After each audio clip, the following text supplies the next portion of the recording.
good afternoon, everybody. It is I, Chef Meherwan Irani, the man who put the ghee in Shaggy. I've been waiting all day to say that. Good to see you Actually, have. I have been de-shagged. I am shorn. Yes, My it's coif true. is gone. It's back to normal. Thank you to Sarah Jane at Eclipse for a beautiful haircut. So today I'm a little lighter. I feel like I lost 10 pounds. I probably did. In hair. And in hair, and I probably lost about 3 inches too. But let's get into it. Chai Pani Mom at the helm. Ooh, can never start chai time without a cup of chai. You told me not to slurp, but my people love the slurping. Oh, my honey. people. Oh, They gosh, love the you slurping. guys. You guys, there's no way to drink chai without a good, healthy slurp. You are opening yourself up to some heckling. Sam is on, so I expect the heckling to begin. And here's Sam, Vish. how you doing? Hi, Vish. Hey, Hi, Vish, Sam. I have 2 fantastic chefs. Who else I did got I miss Oscar in up the there? house. I got Kentucky in the house. Who else we got? Who else we got? So many people. All right, awesome. Well, let's jump into it.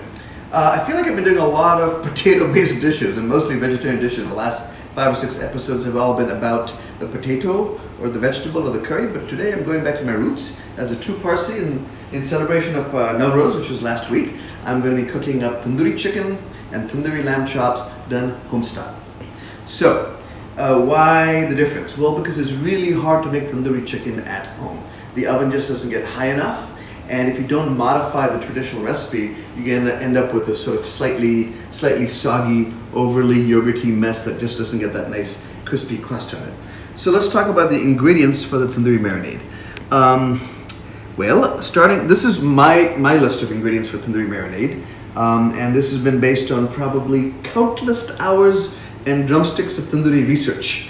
My favorite tandoori chicken, I gotta give a shout out right now, is Zyka in Atlanta. Does an amazing job, and Pakwan and Shalimar in San Francisco were 2 of my other favorites. So my recipe is based on my sort of cellular memory, if you will, almost of what those chickens taste like. And every time I make this chicken, try to get close to that recipe because I love me some tandoori chicken. Having said that, I think the plan was also to do some lamb chops. Ah, there you go, Vish. And Vish tandoori wants to marinade. know why you're not making chops and sali boti. So we Because got- he's saying the whole tandoori chicken thing is not Parsi. So I'm doing I get it. I'm doing tandoori chops also. I actually was going to do all this outside. I wanted to grill on the grill. But it started raining this afternoon and it's still pretty dank and damp outside, so we're going to just make do inside the kitchen. Sorry, honey, the whole house is going to smell like chops and chicken. I can handle Best that. smell. All right, let's look at the ingredients. So, You have somebody else making a pitch for Sally Ghosh, by the way. okay, coming. Thank you for the recommendations. Nicole, are you listening? Yeah. Every week when he asks Keep me track. what to make, now you know, Sally goes. Next week we will be doing it, 100%. Okay, so yogurt, one of the key ingredients in making any kind of tandoori marinade. The problem with people that make tandoori marinade at home is they put way too much yogurt.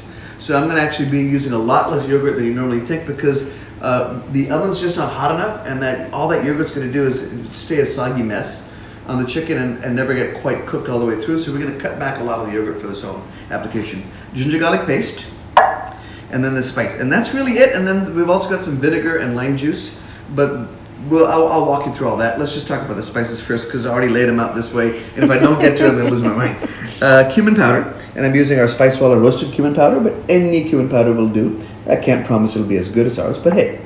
Coriander powder, again we're using Spicewalla's roasted coriander powder, where we roast the pods first before we grind them, releasing the essence of coriander. Fenugreek leaves. This is a optional ingredient. It's very important in usually tandoori style cooking and cuisine, and I'll show you what the leaves look like. We use the methi, the fenugreek leaves, we use the fenugreek seed, we use it as powder, but in this case a little bit of fenugreek leaf. If you don't have it, don't worry, it'll be fine. Garam Masala. Just a hint, just a touch.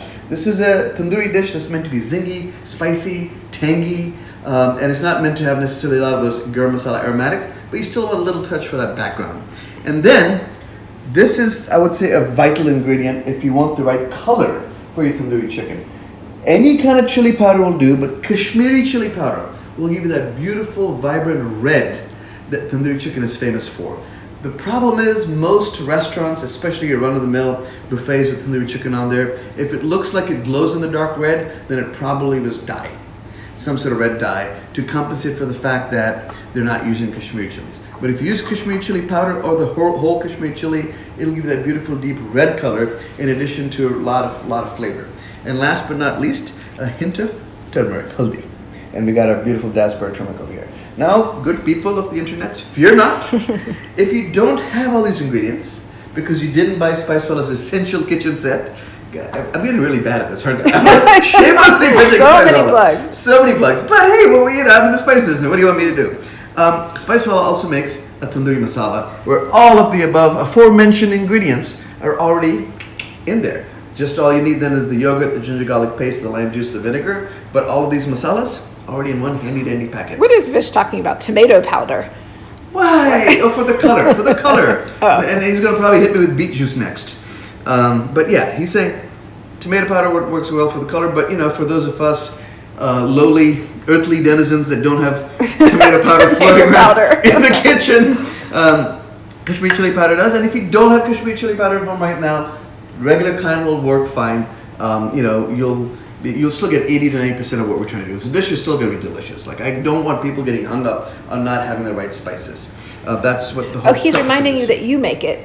You make a tomato powder. We Vish's do, yes, Spicewalla. but we do make a tomato powder, but I think it's an ingredient in something. I don't think we sell it by itself. Maybe I'll you double do to check. Vish. Maybe we do to Vish might have the inside track He at knows people. Spicewalla. He's got connection to Spicewalla. He knows more people than I do. He gets better service than I do at Spicewalla. Okay, so one last little hack, Vish, take a shot, that I did was I actually made myself, and look at this, honey, you gotta show people. I made myself a whole Kashmiri chili paste or puree. How did I do that? Well, I have made, because I'm in the spice game, a bag of dried Kashmiri chilies, whole.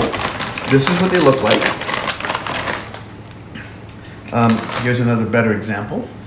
They're dried, and I stemmed them, obviously, threw them in the buzzer, the old whizzer, the blender, the NutriBullet, with a little bit of vinegar and a little bit of water, warm water, just enough to get it to where it becomes a thick, almost paste, about the consistency of mustard in a jar, maybe a little bit looser than that.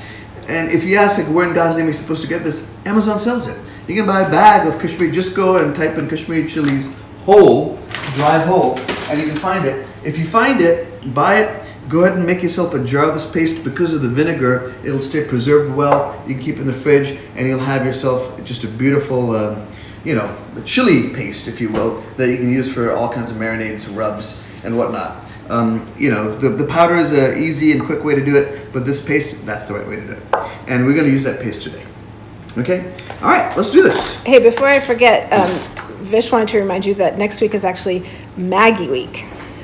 I know. You can't do, what was it we were just saying you were going to do? Sally Ghost? Sally You got to Ghost. do Maggie Week first. All right, how about Sally Ghost? You have to get Nicole. If Nicole's watching, she's got to keep track. Okay. Hi, Chiti. Chiti's Hi, here. Chitty! I can't believe working! Thanks for joining. So good to see you. Well, I can't see you, Molly can, but hey, good to have you on the show. All right. Now, you can double this recipe if you want, for obviously if you're cooking more chicken. This is more about the ratio than it is about like how much of it I'm making. I'm just making enough to go in this chicken and this lamb, and maybe I'll have a little bit left over. But from a ratio standpoint, half a cup of yogurt. Let's start with that bad boy. That would be for both of these two. Yeah, that'll be things, more than enough the for chicken everything. and the lamb. Yeah, that'll be more than enough for everything that's going on over there. Let's get that yogurt out. In case y'all are wondering, I just use a thick strained yogurt, so a Greek style yogurt. This is Icelandic strained yogurt, Chobani, any kind of like thick Greek yogurt is what you want, where it's been strained. And if you don't have that, if you just want to make your own strained yogurt, it's literally as easy as putting regular yogurt in cheesecloth and letting it drain, or even a really fine mesh colander and letting it sit over a bowl for about an hour or so. Let the water drip out and the yogurt will thicken. Why the thickened yogurt? Because we don't want a lot of moisture in this. We don't want the marinade to get runny and then just come off the chicken, and that's why you want thick yogurt. It's not about a flavor thing, the Greek yogurt versus regular yogurt. It's more a moisture issue. So you want to get the water out of the yogurt. Someone was asking about acid? What kind of, do you put any acid in this Yeah, dish? so as I mentioned, if I wasn't using my little blend here of chilies and vinegar, I'd be adding vinegar and lime juice to this. But because I already made myself a chili blend with the vinegar, I'm using this. When I put a recipe online though, it's gonna be for the powdered chili powder with the vinegar and the acid inside. And having said that, I do have a little lime over here. And we're gonna hit a little bit of acid and lime. And don't forget the yogurt has a lot of acidity in it too.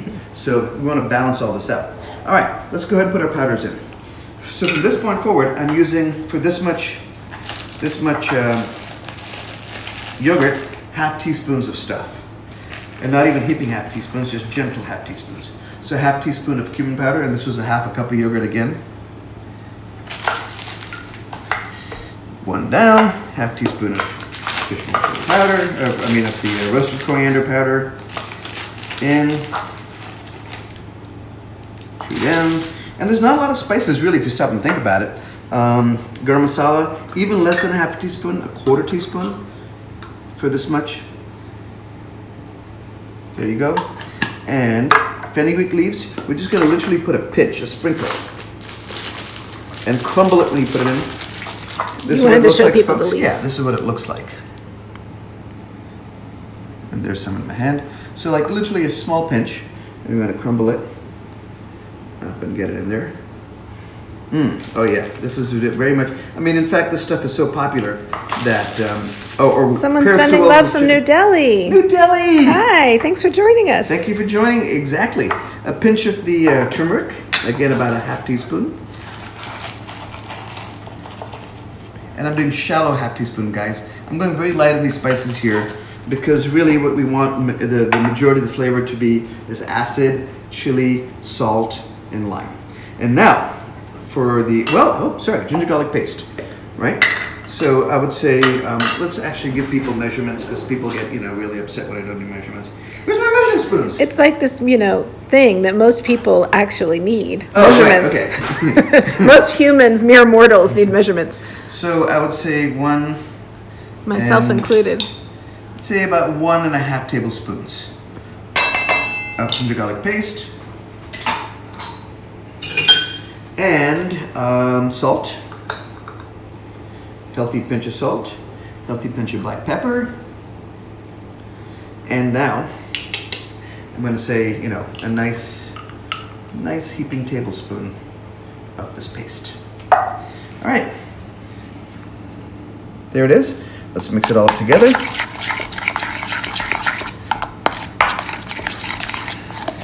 Oh, this guy's a friend that worked with Chef Marinate. No way! Love me. From Delhi. In Delhi right now. Awesome. I think so. He Well, welcome to the show. He said hi from New Delhi. All right. We got such a weird glare on this thing. Oh, there we go. Now There I we can go. You see can it. see it. I'm going to actually put a little bit more of this chili powder in here because I really want that nice red color. So I'd said about a heaping tablespoon. Let's call it tablespoon and a half. So about 6 teaspoons. And there we go. Why does that smell so good? Is it the chili? It's smells so everything. good. It's the It smells vinegar. amazing. It's the vinegar, the chilies, and then all of these spices, even though there are such small amounts, and the fenugreek really comes through. You're really smelling that. I know when you smell the leaf, you don't smell much, but the minute it gets activated in any kind of like in the yogurt or liquid or anything like that, it really adds. Someone's asking if you strained the chili paste Just when you really- made it. You just blended it. I just and not blended it. created I just Okay. literally pureed it from scratch. Okay. Yeah, that's exactly what I did. Let's taste. A little bit of lime juice, a little more acid. And I'm just squeezing in a little bit of lime juice. If somebody had to measure this out, it probably is about a teaspoon of lime juice. And you gotta be really careful with things like lime juice and vinegar because you don't want the marinade becoming too wet. I keep saying that over and over again. That's really important to not get it too gloppy. You want it on nice and thick. All right.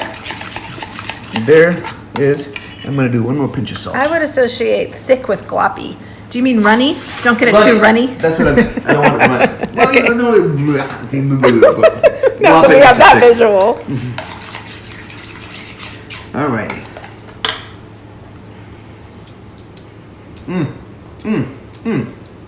This is gonna be fantastic. It needs a little bit of salt, but I'm actually gonna salt the chicken also before I put this on there. So let's move straight into making the chicken. All right, folks, let's do it this way. Highly recommend Parchment paper. parchment paper, and makes it easy to dress your chicken. So what we're going to do is get the skin off the chicken. This is another mistake that people make when making tandoori chicken at home.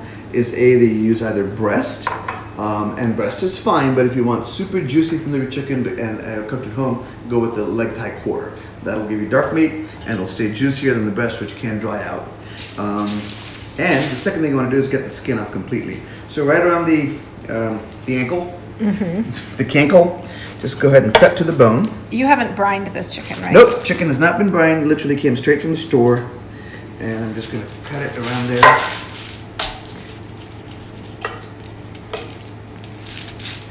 And cut that little sinew down there at the bottom. There we go. All right, and then just grab the skin and peel it off.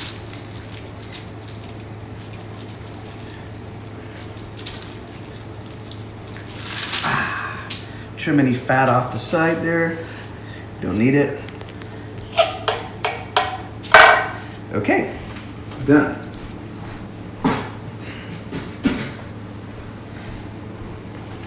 So, skin off, leg thigh quarter. Second thing we need to do is score the chicken. Oh, we love Charleston. Someone wants you to open a and chip, if you're honey. gonna score it, go more Beethoven than Mozart. You really want that crescendo. Somebody save me from the bad dad jokes. All right, Fish, where are score you? down to the bone, and at about an inch and a half intervals, like this, and then cross cut. Go back this way, and this way, and then this way. So this does two things. It helps the marinade get inside the chicken so that it doesn't just sit on the top and dry out. And it helps the chicken cook at high heat faster, so that you don't end up with burnt chicken on the outside and raw chicken on the inside, which is what can happen if you don't sort of score the chicken down to the bone a little bit. So I kind of did a cross hatch on it as best as I could. And then the same thing on the other side. Score. And then come back across with two cuts like this.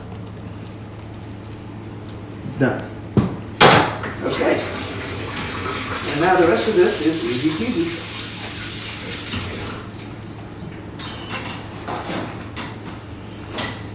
We love Charleston. Someone's making a pitch for Charleston, honey.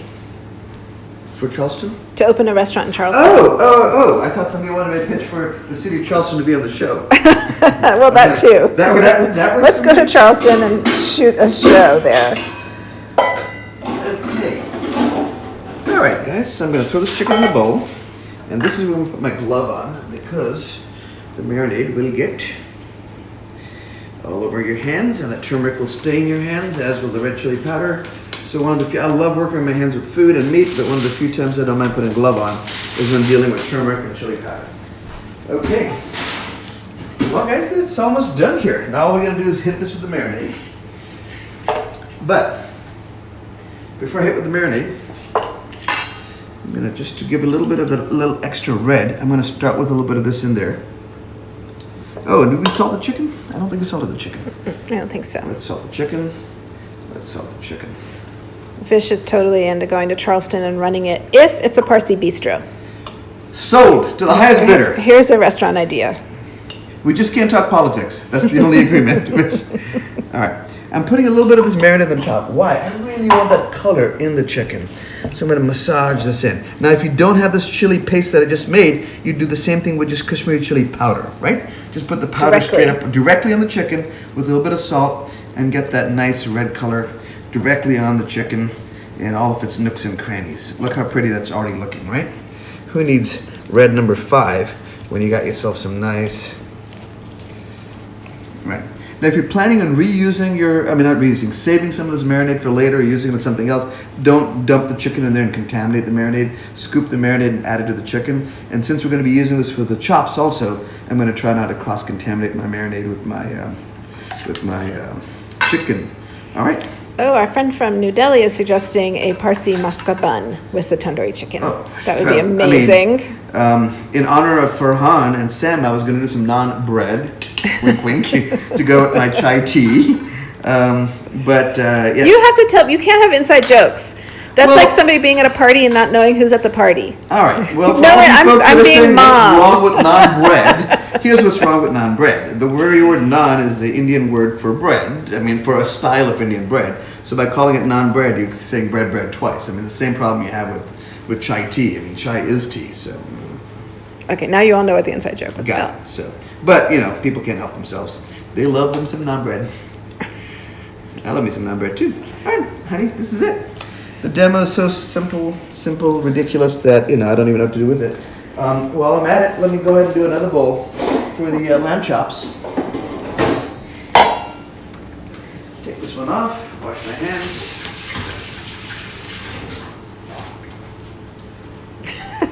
What? Cow beef. That's a good one. Really funny. Okay. Glove on, and we'll do that too. And then we will show you folks how to cook this thing in the oven and get as close to a crispy chicken as you possibly can, or with that still juicy and not dried out. So my chops, straight in there. Gonna hit those with a little bit of salt too. Don't need to score the chops, obviously. We don't have any concerns or issues with, oops. Gotta make sure you use the left hand for the salt and the right hand with the glove. We don't have any issues with it drying out. In fact, we want to do a nice medium rare chop. Same thing, get some marinade on that bad boy. 1, 2. Now the reason I didn't put the chili paste directly on the chops is it doesn't need it. I mean, the chops are going to cook so quickly, and they're not going to really show that red color the way the chicken does. So, and there's just a lot less meat on the chop. So if I was to hit it with the chili paste or the chili powder, I'd be making the chop really spicy. Whereas the chicken's a bigger piece of meat, it can handle that paste, it can handle that extra heat and that acidity. And that's it, guys. Cover your chops nicely. And this was it was a 3-bone rack. I just trimmed the fat cap off and separated the bones. And voila. Beautiful chops. Now, marinade period. People ask all the time about marinating and how long should the chicken marinate.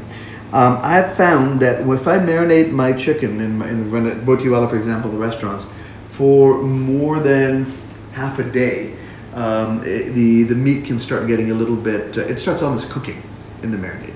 So I wouldn't recommend marinating more than 6 hours. That's sort of the max. But there's been plenty of times where I've been starving, where I've just hit it and let it sit for 30 minutes, threw it in the oven, and it still came out perfectly delicious. What would you say is the ideal time? Ideal time would be maximum 6 hours, 2 to 3 hours minimum, but in a pinch, even 30 minutes will do.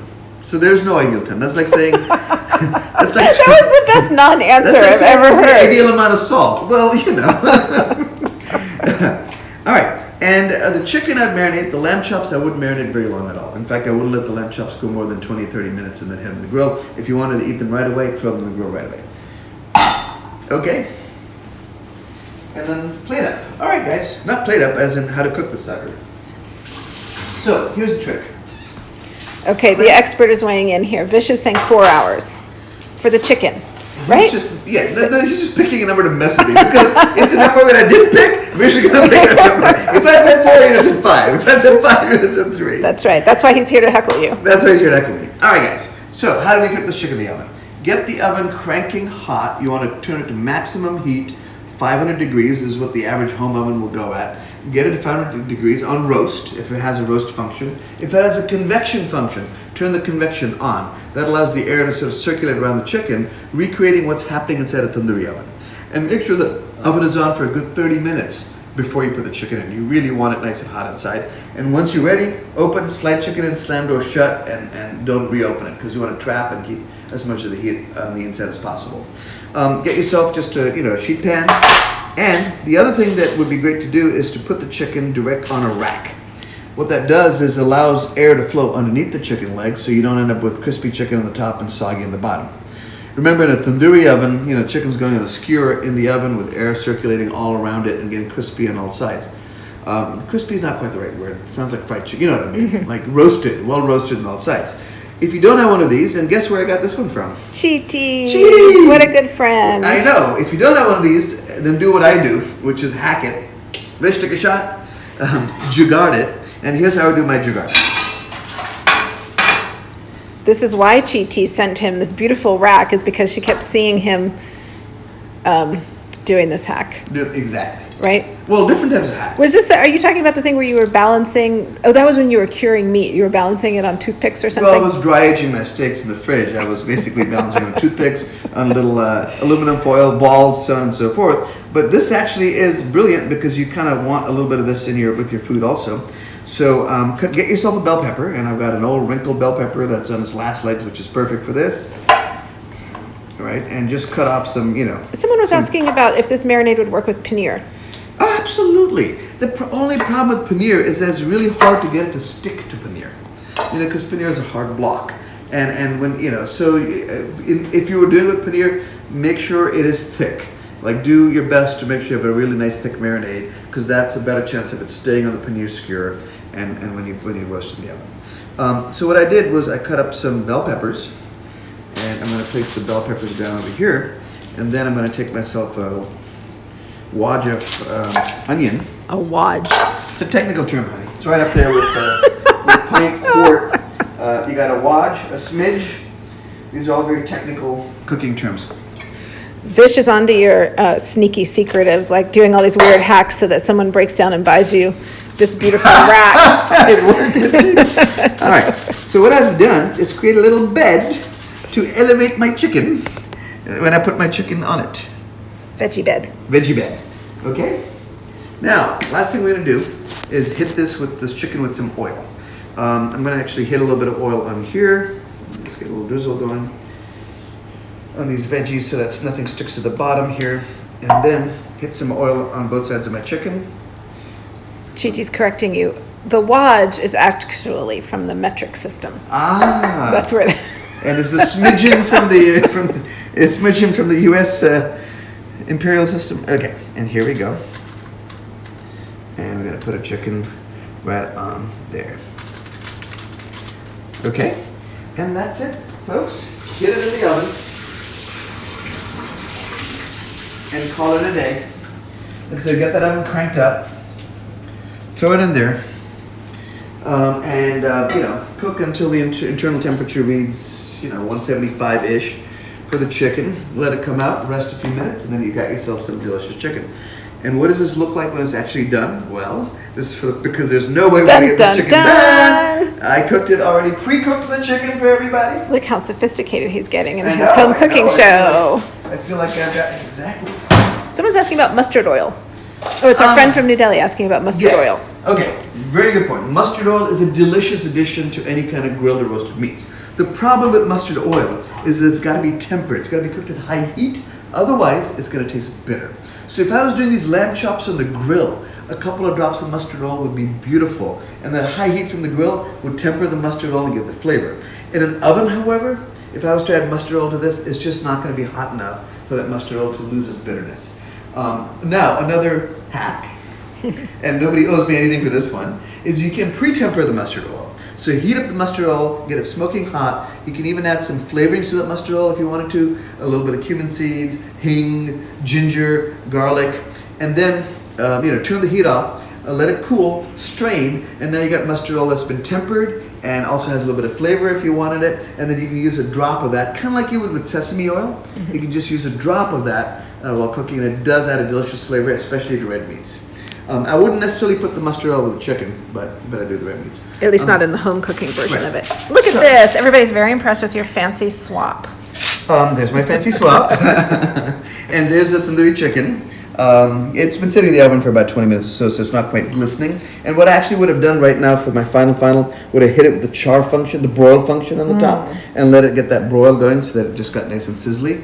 And brought it out. Fancy. But generally speaking, that's what home-style tandoori chicken looks like. It's supposed to be reddish orange. If everybody's going like, why is it not bright red? Well, because we didn't use food coloring. It's Kashmiri chilies, and that's the color you're going to get. This is the color you want. This is the color you want from there. Let's try. And then the little onions and bell peppers on the bottom are going to be. Oh, so delicious. And you actually cooked this in this little convection oven, right? I know, if you can believe tiny it. little thing. Just a tiny little thing. Those things hold heat great as long as you keep them closed and manage a lot of heat in a small space. So that's it, folks. I wish I could have the grill fired up today. I would have gone ahead and grilled these suckers out for you, but I'll enjoy them myself tonight. Any questions about the situation? Call me. What? Vish wants to make sure that Spicewalla, Elise I saw popped on, maybe Elise can handle this one. Vish wants to make sure that Spicewalla sends you some of your own tomato powder because everybody online is convinced that you sell it. I'm not arguing Spicewalla with it. Fine, sold. Ooh. Maybe we should try a little piece of this. What do you think? Yeah, Sam wants you to make a big bite. A big bite. All right. Going for a big bite. I wish I had some of that naan bread to go with this, Sam, but I don't. But let's take this off. Oh. I think that's way more elegant than, yay, Elise is on it. Tomato powder.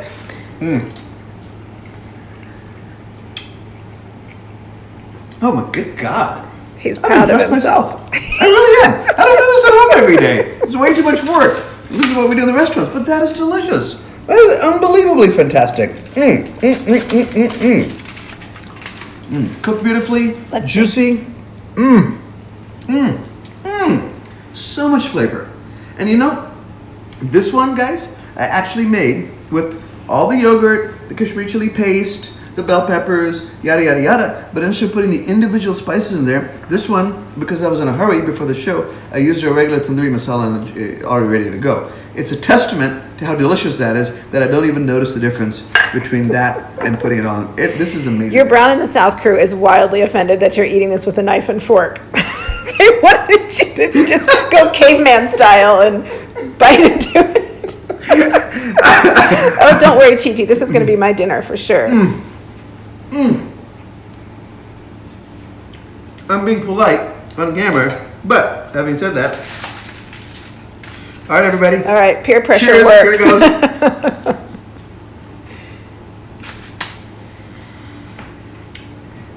He's speechless. That means that's usually a good sign. This is an amazing dish.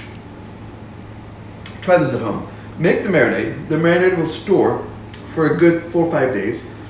You can use it for chops, salmon, tandoori chicken. Farhan reminded me to let everybody know that if you got any leftover tandoori chicken, you make some chicken tikka masala with it.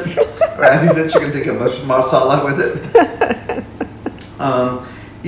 Hit some salmon with it. If you got leftover salmon, take the leftover cold salmon that has, that's cooked with this tandoori marinade, and you can make some beautiful salmon burgers the next day. Just mix in some onions, cilantro, a little bit of breadcrumbs, and the chicken, whatever chicken you got left over, can get pulled off the bone and makes an incredible tandoori chicken salad. Just hit it with some mayonnaise, lemon, celery, gravy, whatever you want. It's a chicken salad, but with tandoori chicken. There's so much stuff you can do once the marinade has hit this. Yeah. It's just fantastic. Chops, so paneer, as somebody mentioned. I mean, right now, if there's some cauliflower in the fridge, honey, I would hit this with cauliflower. There's cauliflower in the fridge. You Get the should make that for marinade, really, Aria. it'll work really well. And then again, roast it in the oven on high heat and get yourself some tandoori cauliflower if you're a vegetarian. Thanks for joining me. Thanks for the heckling. Love you guys so much. It's always fun when the whole crew's online. Whole crew here. Well, we're And for missing a anybody couple else that watching listen. and wondering who the whole crew is, this is my cadre of Brown in the South. Incredible chefs that all love coming on and heckling me when I do the And show. they're so And good at I it. love them for that and appreciate it so much. And also their tips and tricks, jokes aside, are usually brilliant. So if you go back and look at the notes and if there's anybody that said something interesting, follow that tip and trick. Tomato powder.